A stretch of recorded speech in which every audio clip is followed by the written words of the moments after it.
How's it going out there? Welcome from H2TechVideos. Today we're going to be doing a size comparison between the new Galaxy Tab A 9.7 inch and the iPad Air 2. And you'll notice a lot of similarities. Just to show you, they are the exact same distance going up there.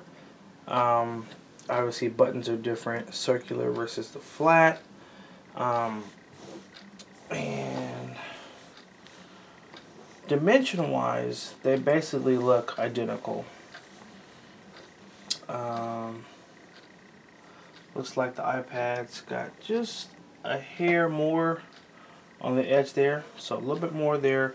You'll notice that the bezel is a little bit thinner over here versus on the Galaxy Tab A, so you do get a little bit more edge on the iPad. I'll kind of show you just like this. So it's a little bit thicker, this bezel here. So that's what kind of makes the iPad a little bit more in that direction. Take them and put them flat like this.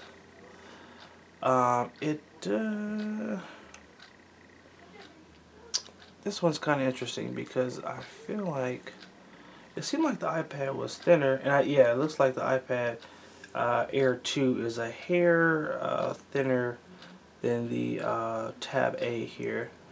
You can really see it up here. So a little bit of a thinnerness on there. Look at the backing. Very similar material. The aluminum on both. The aluminum does feel a little bit more premium on the iPad though.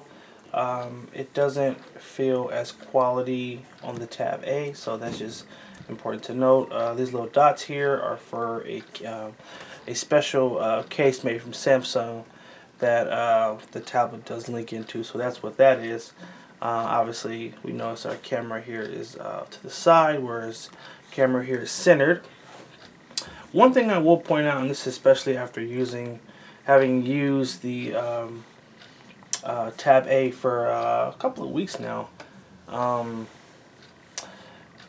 it's got this little bezel on the edge here, and I first thought it didn't look that nice, but it actually helps to give the tablet some grip.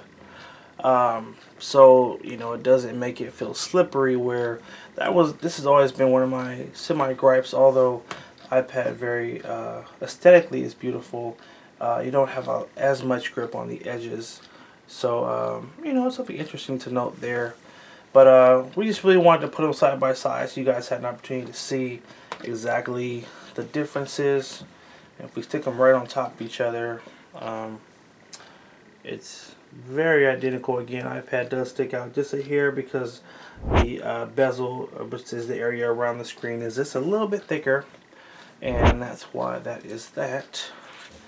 But yeah, here it is.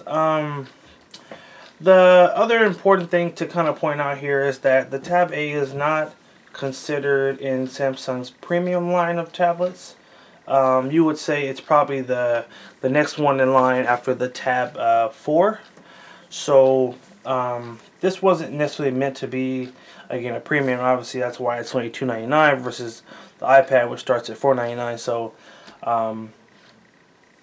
obviously you see aesthetically this one isn't as pretty, and I think it's because it's not meant to be the high-end one. So Samsung has yet to release their top or their new flagship for the year yet, and it'll be curious to see what the difference is on that one and how that compares to the iPad Air 2. But obviously, you know, we got to do it side by side just so you guys can have an idea and see what it looks like. So hopefully you guys found this helpful. Make sure you like, favorite, and share the video if you did find it helpful. Make sure you also subscribe to H2TechVideos, and have a good one.